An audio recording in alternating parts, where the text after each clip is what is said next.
క్రీస్తు నామములో మీ అందరికీ కూడా నూతన సంవత్సర శుభాకాంక్షలు, అలాగే శుభములు, హృదయపూర్వకమైన వందనాలు తెలియచేస్తున్నానండి. ఈరోజు దేవుడిచ్చిన వాగ్దానం ఏంటంటే, ఒకసారి యెషయా గ్రంథము 40వ అధ్యాయము 31వ వచనం చూద్దాం. యెషయా గ్రంథము 41వ అధ్యాయము 31వ వచనం. యెహోవా కొరకు ఎదురు చూచువారు నూతన బలము పొందుదురు, వారు పక్షిరాజు వలె రెక్కలు చాపి పైకి ఎగురుదురు, అలయక పరిగెత్తుదురు, సొమ్మసిల్లక నడిచిపోవుదురు. ఎంత బాగుందండి మాట. ఏంటంటండి, యెహోవా కొరకు. అందరికీనా? కొందరికా? ఎవరికి ఇస్తారంట? ఎవరిని పోల్చి చెప్తున్నాడు? మనుషుల్లో ఒక మనిషిని గురించి చెప్పటల్లా. ఎవరిని చెప్తున్నాడు? ఎవరి యొక్క శక్తిని ఇస్తానంటున్నాడు? పక్షిరాజు అంట. మరి మనుషుల్లో ఒక మనిషి మాట చెప్పొచ్చు కదా, ఒక పేరు. కానీ పక్షిరాజు చెప్తున్నాడు అనమాట. ఏమని?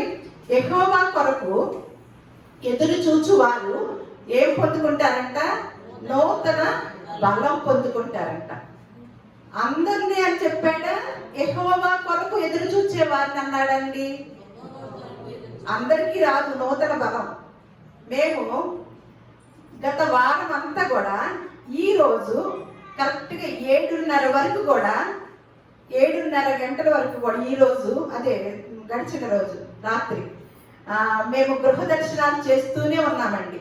మధ్యలో ఇంట్లోకి వచ్చి పని చేసుకుంటూ మళ్ళా మధ్యలో వచ్చి, ఈ రోజు అయితే ఇదంతా క్లీన్ చేసింది నేనే. ఇవన్నీ కూడా కుర్చీలు వేసేసి మళ్ళా 4 గృహ దర్శనాలకు వెళ్ళాను. అసలు ఏమీ తెలియట్లా, ఏమీ అనిపించట్లా. గత సంవత్సరంలో 3 నెలలు బాగా కాళ్ళు నీళ్లు అన్ని నొప్పులండి. కానీ దేవుని సన్నిధికి అనగానే ఏమైపోతాయో తెలియదండి.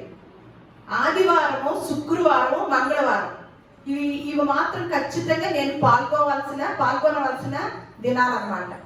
అప్పుడు మాత్రము మరి ఇంట్లో ఉన్నప్పుడు నొప్పులన్నీ ఏమైపోయినాయో తెలియదు, కానీ ఏ ఒక్క రోజు కూడా నేను మిస్ అవ్వలేదండి.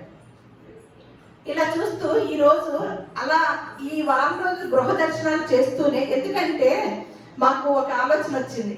ఈ సంవత్సరం అంతా మనల్ని కాచి కాపాడిన, ఆయన రెక్కల నీడలో భద్రపరిచిన మన కుటుంబాలను బట్టి ఒక్కసారి దేవుని స్తుతిస్తూ వారి పక్షాన కృతజ్ఞతలు తెలియజేస్తూ ఆ కుటుంబానికి దీవెన అందచేయాలని ఒక ఆలోచన కలిగిన వారమై ఇలా దర్శించడం జరిగిందన్నమాట. అయితే ఇలా వెళుతూనే ఈ వాక్యాన్ని నేను ధ్యానం చేసినప్పుడు, ఈ నూతన సంవత్సరంలో ఈ వాక్యమును నాకు ఇష్టం కలిగింది. నేను అన్వయించుకుంటూ మీ అందరికి కూడా తెలియచేయాలనే ఆలోచనతో ఇక్కడ చెప్తున్న మాట ఏమంటున్నారు యెషయా భక్తుడు? యెహోవా కొరకు ఎదురు చూచువారు ఏ బలం పొందుకుంటారంట? నూతన బలం. వారు ఎలా ఉంటారంట? పక్షిరాజు వలె రెక్కలు చాపి పైకి ఎగురుదురంట. తర్వాత అలయక పరిగెత్తుదురు, మళ్ళా సొమ్మసిల్లక నడిచిపోదురంటండి. మరి పక్షిరాజును పోల్చి చెప్తున్నాడంటే బైబిల్ గ్రంథం అంటే దాన్ని గనక మనం పరిశీలించాల్సిన రీతిలో పరిశీలించితే గనక ఎంత గొప్ప జ్ఞానాన్ని సంపాదించుకోవచ్చండి. ఏ స్కూళ్ళు, ఏ కాలేజీలు మనకి నేర్పవండి అటువంటి గొప్ప జ్ఞానాన్ని పరిశుద్ధ గ్రంథం నేర్పిద్ది అనమాట. ఎందుకు పక్షిరాజునే చెప్పాడు అంటే, ఒకసారి యోబు గ్రంథంలో ఒక మాట ఉంటుంది. ఒకసారి యోబు గ్రంథము 12వ అధ్యాయము 7వ వచనం. మనకి యేసుక్రీస్తు వారికి అంటే పూర్వము చెప్పబడిన మాట. అలాగే యేసుక్రీస్తు వారి కాలంలో కూడా పక్షులను చూడండి అంటాడనమాట. ఇక్కడ యోబు గ్రంథంలో ఒక మాట చూస్తాం. అయినను మృగములను విచారించుము, అవి నీకు తెలియజేయును.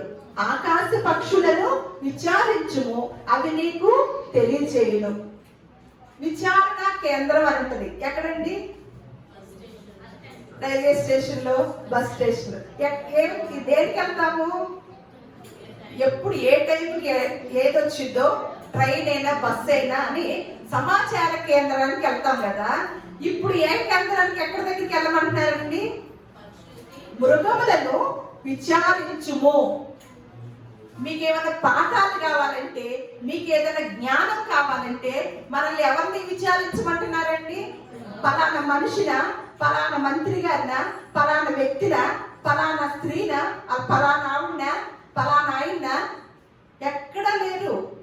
ఎవరిని విచారించాలంట? మన సమాచార కేంద్రం ఎక్కడి దగ్గరికి వెళ్ళింది? మృగములను విచారించుము, అవి మనకేం చేస్తాయంట? తెలియజేస్తాయి అంట. ఆకాశ పక్షులను విచారించుము, అవి నీకు తెలియచేయనంట. ఆకాశ పక్షులు మనకేం తెలియజేస్తాయండి? ఆ పక్షుల గురించి చెప్తూ ఇక్కడ ఏమంటున్నాడు? యెహోవా కొరకు ఎదురు చూచువారు ఏం చేస్తారంటే, ఏమిస్తాడంట దేవుడు?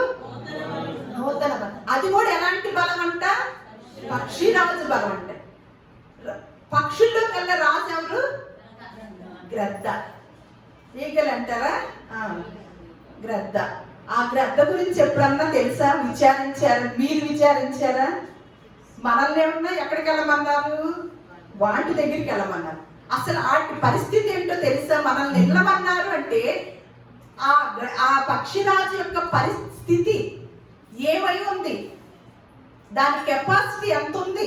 మనల్ని వెళ్ళమన్నాడా దేవుడు అంటే అది ఎంత గొప్పదై ఉంటది అని ఎప్పుడన్నా విచారించారా? ఆలోచించారా? పరిశుద్ధ గ్రంథం చేతుల్లో ఉన్నవారు, నేను ఆలోచించాను అన్నవారు ఎవరో చేతులు ఎత్తండి. క్రైస్తవులు, క్రీస్తుని ధరించిన వారు. చెప్పాం కదా. నాకు అదే సాక్ష్యం చెప్తుంటే, నేను ఈ సంవత్సరం దేవుని కొరకు ఈ త్యాగం చేశాను అని ఎవరైనా ఒక్కరు వస్తారేమోనని నేను ఎంత ఎదురు చూశాను. మన ఇంట్లో జరిగేవి జరుగుతూనే ఉంటాయండి. ఈ రోజు అనారోగ్యం వచ్చింది, రేపు తగ్గిపోద్ది, ఎల్లుండి రాకుండా ఉంటుందా? ఇంకొక రకంగా వచ్చింది. ఈ ప్రాణం ఉన్నంత వరకు సమస్యలు, అనారోగ్య పరిస్థితులు ఎప్పుడూ వస్తూనే ఉంటాయి. కానీ అందుకనే మనం కూడా ఏటి కోసం ఆలోచిస్తున్నాము? వాటి కోసమే ఆలోచిస్తున్నాం. కాబట్టి మన మైండ్లు పనిచేయు, మన తెలివితేటలు పనిచేయు, మన మైండ్ సెట్ ఫ్రెష్గా లేదు. అందుకని మనకి ఎవరు సలహా ఇస్తారు? ఎవరిని విచారించాలి? పక్షుల్ని, మృగాలు. ఆ మైండ్లు చెడిపోవాలి వాటికి. ఎందుకంటే అవి బంధాలు, అలాగే బాంధవ్యాలు, దిగులు, మనలాగా బ్యాంకులో కూర్చుకోవడం లేదు, ఈ ఫ్లాట్ కొనుక్కోలేదే, ఈ బంగారం కొనుక్కోలేదే అని ఎప్పుడు ఆలోచించు. అందుకని అవి ఫ్రెష్గా ఉంటుంది అన్నమాట మైండ్ సెట్. అందుకు ఏమని చెప్తున్నాడు? మృగముల దగ్గరికి వెళ్ళండి, పక్షుల దగ్గరికి వెళ్ళండి, ఆకాశ పక్షులు మీకు నేర్పుతాయి. ఈ పక్షిరాజు గురించి ఏముందో తెలుసండి? పక్షిరాజు వయసు 70 సంవత్సరాలు అంటండి. పక్షిరాజు వయసు 70 సంవత్సరాలు, ఇంకా కొంచెం కూడా ఉండొచ్చు. అయితే ఇది బాగా వర్షం వచ్చినప్పుడు అంట, మనమైతే వర్షం వస్తే ఏం చేస్తాము? ఎక్కడో చోట బాగా కొట్టేస్తుంది అనుకోండి, మంచిగా బాగా జల్లు కొట్టేస్తుంది, గబగబా ఎక్కడో చోట దాక్కుంటాం కదా. అలాగే మిగతా జీవరాశి కూడా అలాగే ఉంటాయి. కానీ పక్షిరాజు యొక్క కెపాసిటీ ఏంటో తెలుసండి? ఎంత పెద్ద తుఫాన్ వచ్చినా, వర్షం వచ్చినా వాటిని మించి మేఘాల పైనుంచి వెళ్తుంది అంటారు. అంటే ఎక్కడ భయపడమంట, అసలు ఎక్కడ కొంచెం కూడా ఆలోచించమంట. దర్జాగా ఎప్పుడైతే మేఘాల నుంచి వర్షం వస్తూ ఉంటుంది కదా, వాటి పైనుంచి వెళుతూ ఉంటాయి అంట. ఒక్కటి దానితో జతగడితే ఒక్క దానితో జీవితాంతం ఉంటుందంటే. మనకున్న సమాజంలో ఉన్న పురుషులు, స్త్రీలు ఎలా ఉంటున్నారండి బయట ప్రపంచంలో? పెళ్లిళ్ళు చేసుకున్న వాళ్ళు ఆ భార్యతోనూ ఆ భర్తతోనే ఉండే వాళ్ళని ఎక్కువ చూస్తూ ఉంటామా? ఆ పక్షి జాతి మొత్తానికి దేవుడు నియమించిన విధానము ఎప్పుడైతే అలాగే చేశాడో, ఆ పక్షి కూడా ఆ నియమానికి కట్టుబడి ఉంటది అన్నమాట. ఒక్క జతపరచబడింది దానితోనే తను చనిపోయే వరకు కూడా ఉంటదంట. దీని యొక్క స్పెషాలిటీ. సరే కదా, 70 సంవత్సరాల ఆయుష్ ఉన్నప్పుడు 40 సంవత్సరాలు వచ్చేసరికంట దానికి తనలో ఉన్న ఆ ఈకలు బాగా పెరిగిపోతాయి అంటండి, ముక్కు బాగా పెరిగిపోతుంది అంటండి, అలాగే కళ్ళు కనిపించవంట. తను అంతే ఉండిపోతే ఇక తన జీవితం చాలించేస్తుంది అన్నమాట. కానీ తను 70 సంవత్సరాల వయసు ఉంది కాబట్టి 30 సంవత్సరాల వయసుని సంపాదించుకోవాలంటే, మన నూతన వయసు సంపాదించుకోవాలంటే చాలా కష్టపడాలంటే, చాలా కష్టపడాలంట. ఎలా కష్టపడిందో తెలుసండి? అది దానికి ఏదైతే పెరిగిద్దో అవన్నీ ఒక కొండ మీదకి వెళ్ళిద్దంట. వెళ్ళి మెల్లగా తన ముక్కుని ఒక రాయికేసి రుద్దుకొని ఆ ముక్కుని ఓడబెరికిద్దంట. అలాగే తన ఆ ఈకలన్నీ కూడా పెరిగిపోయి ఉంటాయి కదా, ఆ పెరిగిపోయిన ఈకలన్నీ కూడా తనంతటి తనే ఒలిచేస్తుందంట, పీకేస్తుందంట. ప్రతి దాన్ని కూడా, అన్నిటినీ, పాతవి అన్నీ కూడా, తన శరీరంలో ఉన్న పాత అవయవాల పైన ఉన్న వాటిని అన్నిటిని కూడా తీసివేసిద్దంట. చాలా కష్టపడిద్దంట. అవి తీసేసుకోపోతేనేమన్నా మళ్ళా నూతనత్వం, నూతన ఆయుష్ రాదంట. తీసుకోవాలంటేనేమన్నా కొన్ని రోజుల పాటు కష్టపడాలంట. 150 రోజుల పాటు కష్టపడాలంటే. అంత కష్టపడి సాధించుకున్న తర్వాత ఎప్పుడైతే ఇవన్నీ తీసేసుకుంటుందో మెల్లమెల్లగా మళ్ళీ ముక్కు వచ్చిందంట, మళ్ళీ ఏకలు వస్తాయంట, మళ్ళీ కంటి చూపు వచ్చిందంట బాగా. ఇక అన్ని మళ్ళీ కొత్తదనం అంతా కూడా మళ్ళీ క్రొత్తదనం వచ్చి మళ్ళీ 30 సంవత్సరాల ఆయుష్ని పెంచుకుంటుందంట. సర్వజ్ఞాని, అనంత జ్ఞాని పక్షిరాజును పోల్చి మనకి చెప్తున్నాడంటే ఎన్ని మార్లు మనం ఈ వాక్యాన్ని చదువుకున్నామండి. ఏ రోజైనా పక్షిరాజు మీద మనసు పెట్టామా, పక్షిరాజు వల్లే మనకి ఇస్తానన్న దేవుడి వైపు మనసు పెట్టామా అంటే రెండూ పొందుకోలేదన్నమాట. నూతన బలము పొందుకోలేము, అలాగే అసలు పక్షిరాజు గురించి కూడా ఆలోచించలేము. ఏమంటున్నాడు? అందుకనే మీరు ఎలా ఉంటారంట, యెహోవా కొరకు ఎదురు చూచువారు నూతన బలము పొందురు, వారు పక్షిరాజుల వలె రెక్కలు చాపి పైకెళ్ళు. అలాగే మన కీర్తన గ్రంథము 103వ కీర్తన 5వ వచనం చూద్దాము.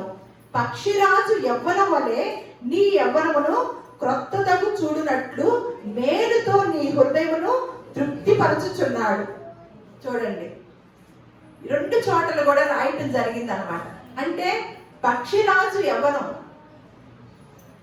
ఇది ఎరిగిన వాడు పౌలు గారు ఒక మాట మాట్లాడుతున్నాడండి. పౌలు గారికి ఒకసారి చూద్దాము. ఈ వాక్యాన్ని తెలిసిన ఆయన పౌలు గారు తన వృద్ధాప్య దశలో ఒక మాట మాట్లాడుతున్నాడు అనమాట. మనకి వయసు పైబడ్డాక ఇంకా యవ్వనం ఎలా వచ్చిందండి అని మనకు ప్రశ్న. మేము ఇప్పుడు ముసలోళ్ళం అయ్యాం కదా, ఆ గ్రద్దలాగా ప్రయత్నం చేసినా మాకు యవ్వన కాలం రాదు కదా అని మనకు ప్రశ్న వచ్చింది. ప్రశ్న వచ్చినప్పుడు పౌలు గారు కూడా, ఆయన కూడా ప్రశ్న వచ్చి ఉంటుంది, ఆయన కూడా ఎంత వయసు, ఆ ప్రశ్నకి జవాబును మనకు ఎలా చెప్పాడో చూద్దాము. 2వ కొరింథీయులకు రాసిన పత్రిక 4వ అధ్యాయము 16వ వచనము.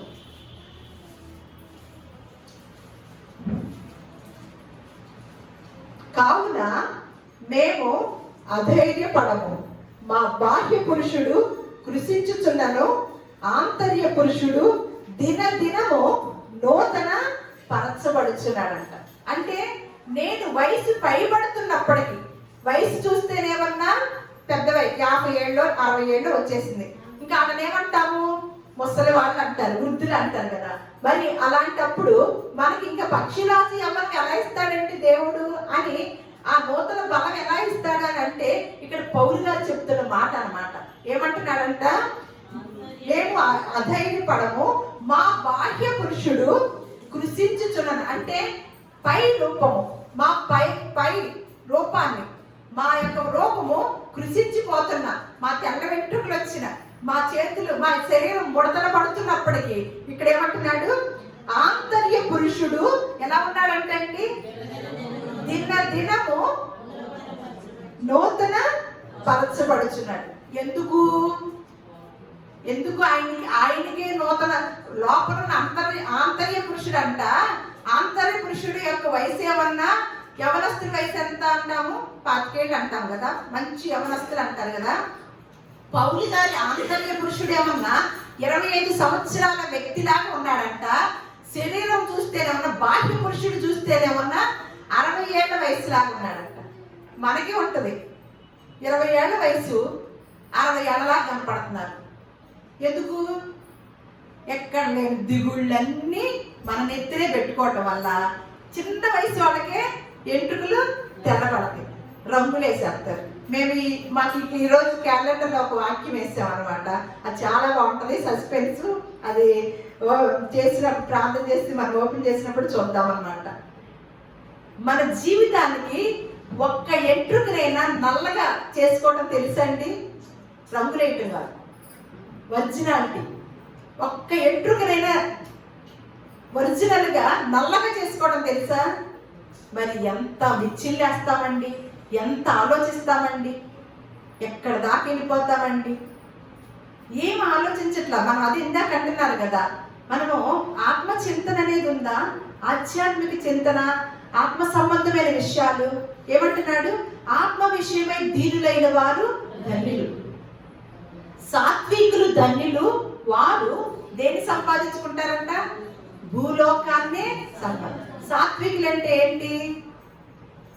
బాగా కొంచెం భయపడే వాళ్ళు, అమ్మో వాళ్ళు వస్తే నాకు భయం అండి అని ఇట్లా కూర్చునేవాళ్ళ సాత్వికులు. ఆయన చెప్పిన అర్థం, మనలో బలం ఉన్నా, మనలో ధైర్యం ఉన్నా, 10 మందిని కొట్టగలిగే సత్తా ఉన్నా, కానీ యేసు క్రీస్తు వారి వలె దీన మనసు కలిగి సైలెంట్గా ఉండి వారిని ప్రేమించే మనసు ఉన్న వారే సాత్వికులు అన్నమాట. అంతేగాని పుట్టుకతో నుంచే తిక్కలోళ్ళుగా ఉండి బలహీనులుగా ఉండి వాళ్ళు సాత్వికులు కాదు. 10 మందిని కొట్టగలిగిన సత్తా ఉన్న వారు కూడా కొట్టకుండగా క్షమించి వదిలేసే వాళ్ళని సాత్వికులు అంటారు. వాళ్ళు ఏం చేస్తారంట? భూలోకాన్ని అంతటినీ సంపాదించుకుంటారంట. ఇక్కడ ఏమంటున్నాడు పౌలు గారు? మనగా బాహ్య పురుషుడు కృషించిపోతున్నను, ఆంతర్య పురుషుడు దినదినము నూతన పరచబడుతున్నాడంట. మరి మనకు పరచబడ్డే మనం ఎవరికి ఏం చూస్తున్నాము? ఈయన చూశాడు, ఇక్కడ కింద చదువుదాం. ఎందుకంటే మేము దృశ్యమైన వాటిని చూడక అదృశ్యమైన వాటిని ఎలా చూస్తున్నారంట? అదృశ్యమైన ఏం కనపడతాయండి? ఇంకా మన కళ్ళకి రంగుల ప్రపంచం కదా, రంగుల ప్రపంచాన్ని చూడటం లేదంట. దేన్ని చూస్తున్నాడంట? అదృశ్యమైన ఆ రాజ్యాన్ని, ఆ స్వర్గాన్ని చూస్తున్నాడంట. ఆ చూసి ఆలోచనలు ఏం కలుగుతుంది ఆయనకి? దినదినము యవనస్తుడైపోతున్నాడంట, దినదినము నూతన పరచబడుతున్నాడు. నాకు 52 ఏళ్ళండి, ఒక్క ఇంటికి కూడా తెల్లగా రాల, నేనేం రంగులేను. నా దృష్టి అంతా దేవుని మీద ఉంటుంది, దేవుని పని మీద ఉంటుంది అన్న. నా అనుభవంతో చెప్తున్నాను. నాకు దేవుని పని అన్నా, సువార్త ప్రకటించాలన్నా, ఇతరుల్ని ప్రేమించాలన్నా, ఇతరులకి ఈ దీవెనలు అందించాలన్నా ఎంత ఉత్సాహం అంటే ఎంత ఇష్టపూర్వకంగా చేస్తాను అనమాట.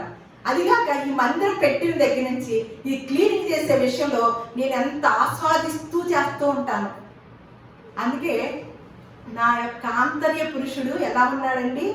దినదినము నూతన పరచబడుతున్నాడంట, దినదినము. మనం ఎప్పుడైనా సరే, అందుకని యేసుక్రీస్తు వారి కాలంలోకి వచ్చేసరికి ఆకాశ పక్షులను చూడండి, అవి విత్తవు, కోయవు, బ్యాంకులో పెట్టుకోవు, అయినను మీ పరలోకపు తండ్రి వాటిని పోషించట్లేదా? మీరెందుకు దిగులు పడతారు, మీరెందుకు చింతపడతారు అని చెప్పారు. ఆ మాటను ఎవరన్నా తీసుకుంటున్నామండి? దీని గురించి తెలియని వాళ్ళు నేనేమంటున్నా, దీని గురించి తెలిసిన వాళ్ళు అలా ఉంటున్నారా? పౌలు గారి లాగా వారు అలా ఉంటేనే వాళ్ళ యవ్వనం ఎలా అవుతుందంట? పక్షిరాజు యవ్వనం వలె ఉంటుందంట. వారు అలిసిపోరంట, సొమ్మసిల్లరంట. ఎలా ఉంటారంట? రెక్కలు చాపి పైకి ఎగిరిపోతా ఉంటారంట.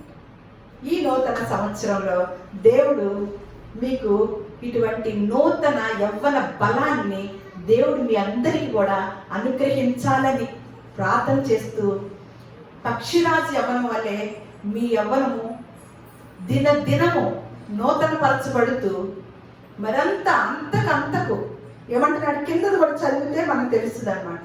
ఈలోపు తేజ వచ్చేలోపు ఎక్కడున్నాడు, పెట్టేసి ఇక్కడ చెప్తున్నాడు ఏమనంటే, మేము దృశ్యమైన వాటిని చూడక అదృశ్యమైన వాటినే నిదానించి చూస్తున్నాము గనుక, ఇప్పుడు చెప్తున్న మాట అన్నమాట, క్షణ మాత్రం ఉండు మా చులకని శ్రమ మా కొరకు అంతకంతకు ఎక్కువగా నిత్యమైన మహిమ భారమును కలగ చేయుచున్నది. ఎలయనగా దృశ్యమైనవి అనిత్యములు, అదృశ్యమైనవే నిత్యములు. ఏం చేశాడంట ఆయన? ఎలా భూలోకంలో ఉన్న శ్రమను ఏమనుకున్నాడంట? క్షణ మాత్రం ఉండే చులకన శ్రమ చూసి దాన్ని బట్టి ఏం కలుగుతుందంట? అంతకంతకు ఆ శ్రమ వచ్చినప్పుడే కూడా అంతకంతకు ఏం కలుగుతుందంట? ఎక్కువగా నిత్యమైన మహిమ భారమును మాకు. ఎప్పుడైనా శ్రమ వచ్చిందంటే ఆయనకి అంతకంతకు ఏం కలుగుతుందంట? ఇది చులకన శ్రమ, ఇది పెద్ద శ్రమే ఉంది అని ఏంటి గురించి ఆలోచిస్తున్నాడంట? అంతకంతకు ఆ నిత్య రాజ్యం వైపు చూస్తున్నాడంట. రాబోయే రాజ్యం, నాకు అనుగ్రహించే రాజ్యం, నాకు దేవుడు స్థలాన్ని సిద్ధపరుస్తానన్నాడు కదా, ఆ స్థలం కోసం, ఆ అదృశ్యమైన ఆ గొప్ప భాగ్యం కొరకు ఎదురు చూస్తూ ఉన్నాడంట. అందుకేనండి దినదినము నూతన పరచబడుతున్నాడంటండి. ఈ సంవత్సరము, ఈ నూతన 2025వ సంవత్సరము దేవుడు పక్షిరాజు యవ్వనం వల్లే మనలందరినీ కూడా అటువంటి యవ్వన స్థితిలోకి తీసుకెళ్ళి మనకొచ్చే వాటిలో ఎక్కడ అలయకుండగా, సొమ్మసిల్లకుండగా పరిగెత్తేటట్లు, రెక్కల చాటు పరిగెట్టేటట్లుగా దేవుడు అటువంటి ఆశీర్వాదమును మీ అందరికీ, మనందరికీ కూడా మెండుగా నిండుగా అనుగ్రహించునుగాక. దేవుడు మిమ్మల్ని అందరినీ కూడా, మీ కుటుంబాలని, మీ బిడ్డలందరినీ, మీ ఉద్యోగాల్ని, మీ వ్యాపారాలని బహుగా వర్ధిల్ల చేయనుగాక.